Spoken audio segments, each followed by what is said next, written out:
Lehen aldian liseoan ikasle nintzelarik, 15 edo 17 urtetan, etorri zitzaigun UEUko permanente bat, Baionara, liseora, UEU aurkeztera, eta udako ikastaroak bereziki. Garai hartan, udako ikastaroak zutelako protagonismo ia gehiena, eta hor izan nuen nik lehen harremana UEUrekin.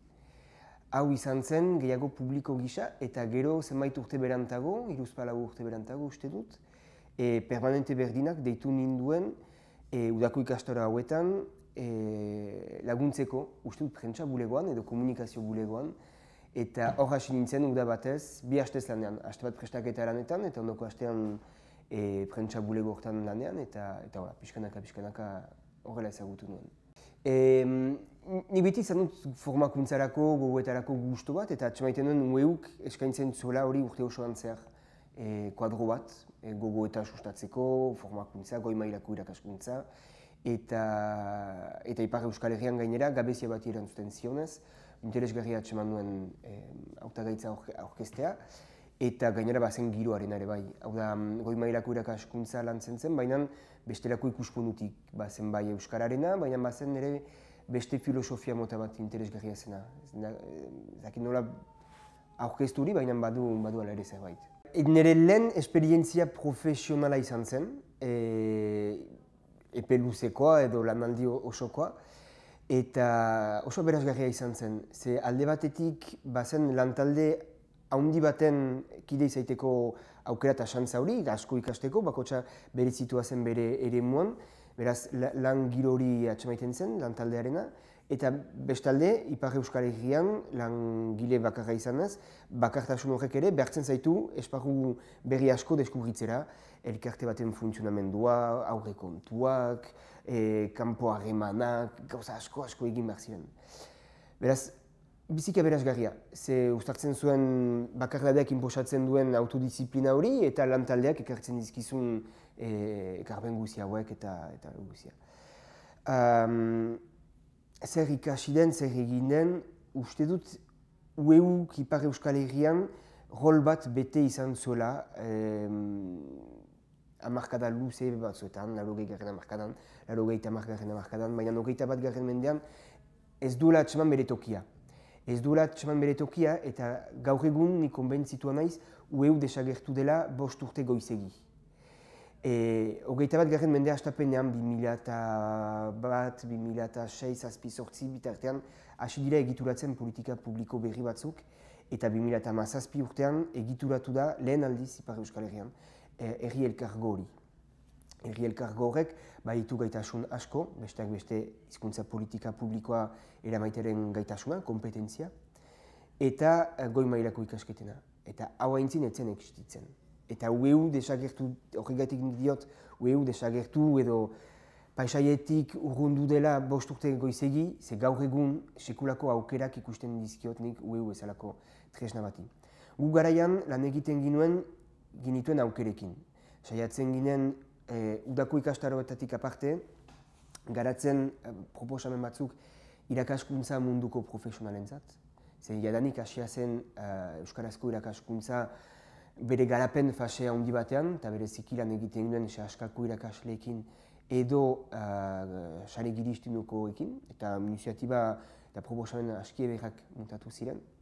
Eta ere, saiatzen ginen esparru esoterikoan edo ongizatearen inguruko esparru hortan ere, tailer, formakuntza labur batzuk proposatzen.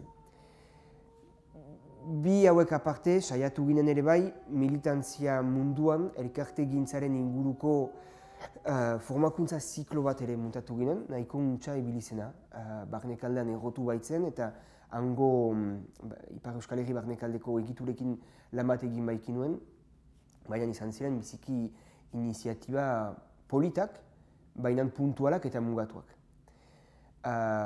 Esperientzia eterrak izan ziren ala ere, lankidetzan muntatu bait ziren, eta bai batzutan hemengo formatzaile irakasle batzuekin, beste batzutan ego Euskal Herritik etorriak, beraz uste dut jakintzaren alorrean ere gauza interesgarri batzuk jokatzen direla, eta errotu zirela azkenean Ipar Euskal Herriko egituretan. Sehaska, Euskal Asiak, Basaizea, emazteak diote, hainbat lankidetza eder muntatu ziren eta uste dut zerbait ekarri duela. Aukerak badirela, ni segur naiz, gero horrek egoiziak suposatzen du diagnostiko fin bat egitea eta prekonizazioak eta perspektibak ongi marraztea, baina testu inguruan zer aldatu da 10 urtez. Aldatu da, duela 10 urte, hizkuntza politika publikorik etzen existitzen Ipar Euskal Herrian. Eta hau, biziki importanta da. 10 urtez, egoera ez dugu iraultzen Euskararen ikuspuntutik, baina 10 urtez behar berri batzuk sortzen dira, besteak beste formakuntzaren alorrean. Goi mailako formakuntza, hemen deitzen duguna formazioan kontinu edo bizi osorako formakuntza horretan, Euskarari begira behar berri batzuk sortu dira 10 urtez. Eta hor, UEUk bai baduela rol bat jokatzeko. Hau da lehen elementua. Bigarren elementua da, urte bat, bada gaur egun herri elkargo hori existitzen dela.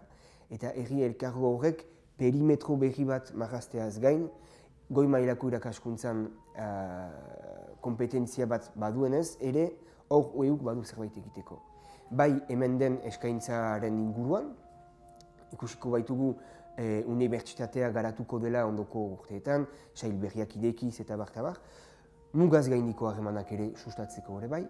Zergaitik gaur egun Baionako unibertsitateak harreman gehiago du Pauekoarekin edo Bordalekoarekin eta ez Deusto edo beste batzuekin. Hor beraz bada esparru berri bat. Eta elkarte mundua ere iraultzen ari da, aldatzen ari da. Lan baldintzak aldatzen dira, erronkak aldatzen dira. Panorama, paisaia asko aldatu da, asko aldatzen da. Eta hor uste dut nik UEUk baduela rol bat jokatzeko.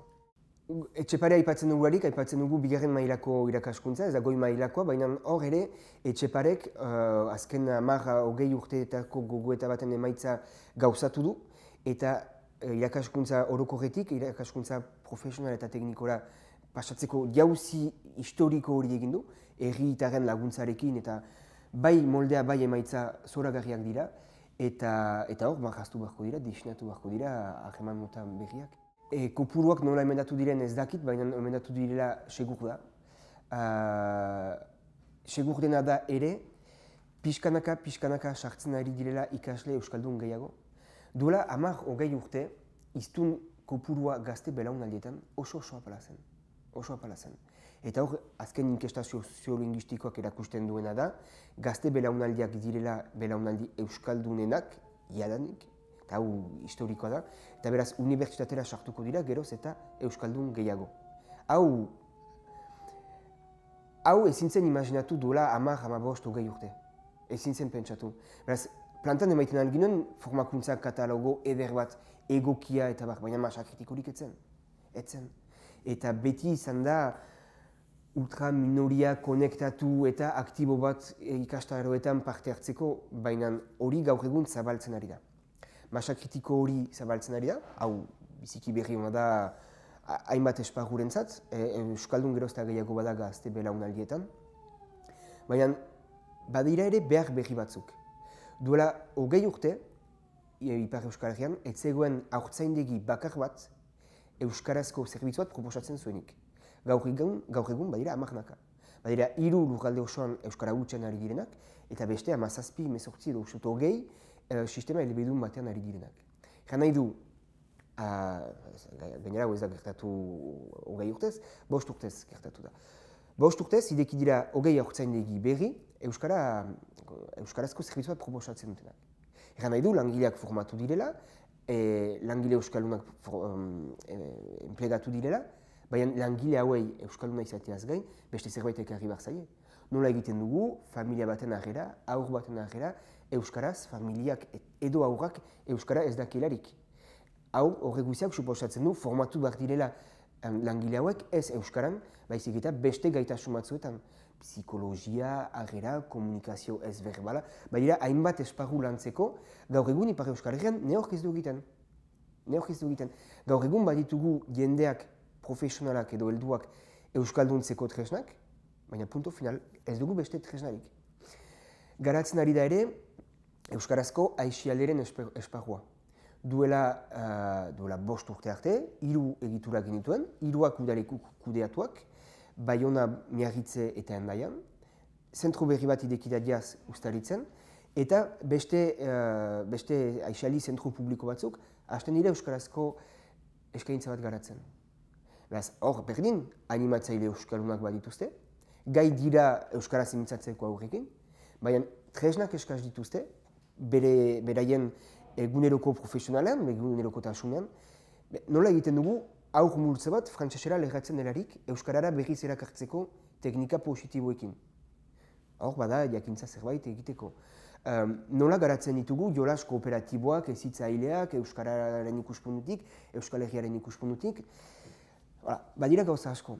Badugu xantza handi bat da bai udalekun, bai aisialdi zentro hauetan, bai haurtzaindegi hauetan, Euskal Gintzan oroak, kompetentzia asko ditugu. Eta jendeak biziki gaitasuna handiak ditu, baina bakarrik ikasteko ordez teknika batzuk emaiten zaizkie, urteak irabazten ditugu eta energia asko aurrezten dugu. Beraz, ustut, hortan ere, ueuk badula hor bat jokatzeko.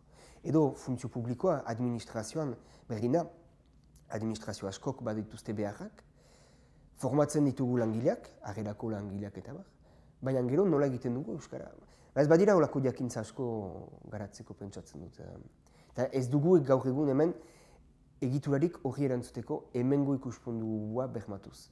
Ze hemengo funtzio publikoa, hemengo haurtzaindegi sarea, hemengo psikomotrizitatea, nahi ala ez, herri bat gira, baina nahi ala ez, desberdintasunok baditugu. Beraz, herri bat izatearen ikuspundutik lan egin behar dugu, hizkuntza bakarrarekin, nazio ikuspunduarekin, eta saretu behar gira, harremanak bultzatu behar ditugu, batu behar dugu herri hori, baina beti kontziente izan ez baditugula desberdintasunak akademikoki, intelektualki, kulturalki kontutan hartu behar direnak. Zer da ueu, gauza asko dira euskara, gogoeta partekatua dena. Giro bat ere, nik udako ikastaroetan hori giroa nabarmentzen zen asko, eta ustut biziki importantea dela akademikotik ateratzea ere bai batzutan, eta hori guzia. Eta pentsatzen etorkizunan ere, orainik bere jola izango duen egitura bat da. Duela aspaldi sortu zen proiektu bat baita, herriak sortu zuena, eta uste dut garaieko premiak ez direla orainik aseak, Euskal Herri mailan, eta hortan lanean segitu beharko dela orainik hamarkada luzeetan eta luzeetan. Hori da.